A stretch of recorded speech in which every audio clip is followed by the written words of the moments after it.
भूगोल के जो परीक्षा उपयोगी महत्वपूर्ण प्रश्नों की जो सीरीज़ है वो मैं कर रही हूँ।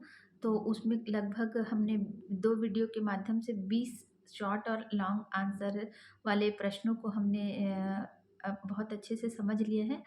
आज फिर कम से कम 10-12 प्रश्न हैं, उसको वीडियो के माध्यम से मैं आप लोगों के सामने लेकर आई हूँ। तो आज का जो प्रमुख प्रश्न है कि प्राथमिक क्रियाएँ एवं द्वितीयक क्रियाएँ किसे कहते हैं? तो इसको आपने इकोनॉमिक्स और भूगोल दोनों में बहुत अच्छे से पढ़ा है। प्राथमिक क्रियाएँ वे क्रियाएँ होती है कि जो हम जो कृषि और कृषि मतलब भूमि से डायरेक्ट खोद के या वस्तु का उत्पादन करते हैं, जैसे कृषि कार्य करते हैं या खनन कार्य करके कच्चे मालों के रूप में हम जो हमारे महत्वपूर्ण खनिजों है उसको बाहर निकालते हैं, इसको क्या कहा जाता है? प्राथमिक क्रियाएं कहते हैं।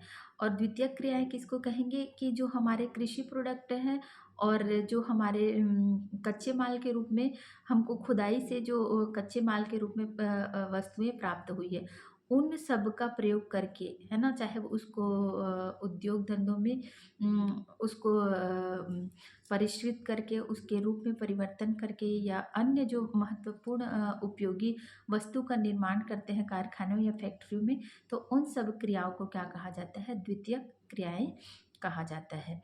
ठीक है? उसके बाद नेक्स्ट प्रश्न है, भारत में पहली जनगणना है वो कब हुई थी? तो भारत में जो पहली जनगणना कब हुई थी, ये प्रश्न है। तो भारत में पहली गणना है 1872 में हुई थी। कब हुई थी भारत में पहली जनगणना? 1872 में हुई थी। नेक्स्ट है, छत्तीसगढ़ की किन नदियों में सोना मिलता है? छत्तीसगढ़ की किन नदियों में सोने के जो कण हैं वो पाए जाते हैं? तो छत्तीसगढ़ की जो प्रमुख नदी नदी है, ईब नदी है। ईब नदी है, इसमें क्या कहा जाता है? सोने के कण पाए जाते हैं। और इसके साथ ही रायगढ़ तथा जसपुर जिले की ईब और मैना, रायगढ़ और जसपुर जिले की ईब और मैना नदी में और बस्तर की सबरी नदी में सोने के कण पाए जाते हैं। बस्तर की सबरी नदी में सोने के कण क्या होते हैं? पाए जाते हैं। छत्तीसगढ़ में वन भूमि का प्रतिशत है। नेक्स्ट प्रश्न है, छत्तीसगढ़ में वन भूमि का प्रतिशत है। तो छत्तीसगढ़ में वन भूमि का प्रतिशत है 46%। छत्तीसगढ़ में वन भूमि का प्रतिशत है 46%। नेक्स्ट प्रश्न हम लेते हैं,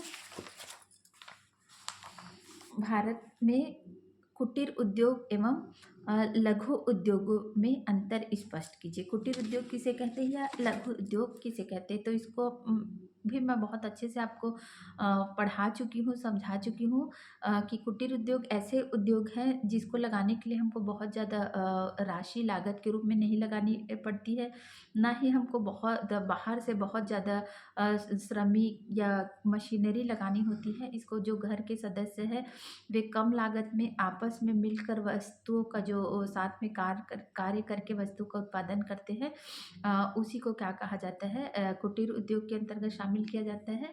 ये वस्तुएं बहुत ज़्यादा महंगी भी नहीं होती और ना ही इनका जो यूज़ समय काल होता है उपयोग का, वो बहुत लंबी अवधि का नहीं होता। इसमें सामान्य जो हमारे सजावटी सामान है, लकड़ी से, बाँस से, मिट्टी से और जो भी हमारे आसपास पर्यावरण में जो वस्तु उपलब्ध होती है उसी का प्रयोग करके हम जो वस्तु का उत्पादन करते हैं उसको क्या कहा जाता है? कुटीर उद्योग कहते हैं। जैसे कि जो महिलाएं रहती हैं वो लकड़ी के और कागज़ के काँच से छोटे छोटे कलाकृतियाँ बनाते हैं। इसको कुटीर उद्योग के अंतर्गत शामिल किया जाता है। और लघु उद्योग में जो थोड़ी बहुत ज़्यादा महंगी नहीं मशीनों का उपयोग करेंगे और कुछ श्रमिकों को लगाएंगे और लागत कम से कम 5 लाख तक हम उसमें लागत लगानी पड़ जाएगी। तो और उसको बेचने के लिए हम स्पेशल बाज़ार भी अवेलेबल करेंगे। तो ऐसे जो उद्योग होते हैं उसको क्या कहा जाता है? लघु उद्योग कहा जाता है। तो लघु उद्योग के अंतर्गत जैसे कि मैंने आपको बताई थी कि जो औरतें रहती हैं वो बेकरी प्रोडक्ट बनाती हैं और नड्डा, अचार, पापड़ ये सबको छोटे-छोटे मशीनों से अपने हाथ से बनाते हैं लेकिन मशीनों के माध्यम से इसका पैकेजिंग करते हैं और उपभोक्ता तक पहुँचाते हैं। तो इसको क्या कहा जाता है? लघु उद्योग के अंतर्गत शामिल किया जाता है। उसके बाद नेक्स्ट प्रश्न है जो परीक्षा में आ सकता है। भारत में ग्रामीण बस्तियों की विशेषता, तो ग्रामीण नगरीय बस्तियों की विशेषता को समझ गए हैं, उसी प्रकार ग्रामीण बस्तियों की विशेषता। तो ग्रामीण बस्तियों की विशेषता प्रमुख होती है कि यहाँ पे जो ग्रामीण बस्तियाँ हैं वो फैली होती है आकार में, दूर दूर होती है, एकदम पास पास सटी हुई नहीं होती, क्योंकि गांव में बसने के लिए काफ़ी जो जगह है वो उपलब्ध होती है, इसलिए जो बहुत ज़्यादा घनी नहीं होती।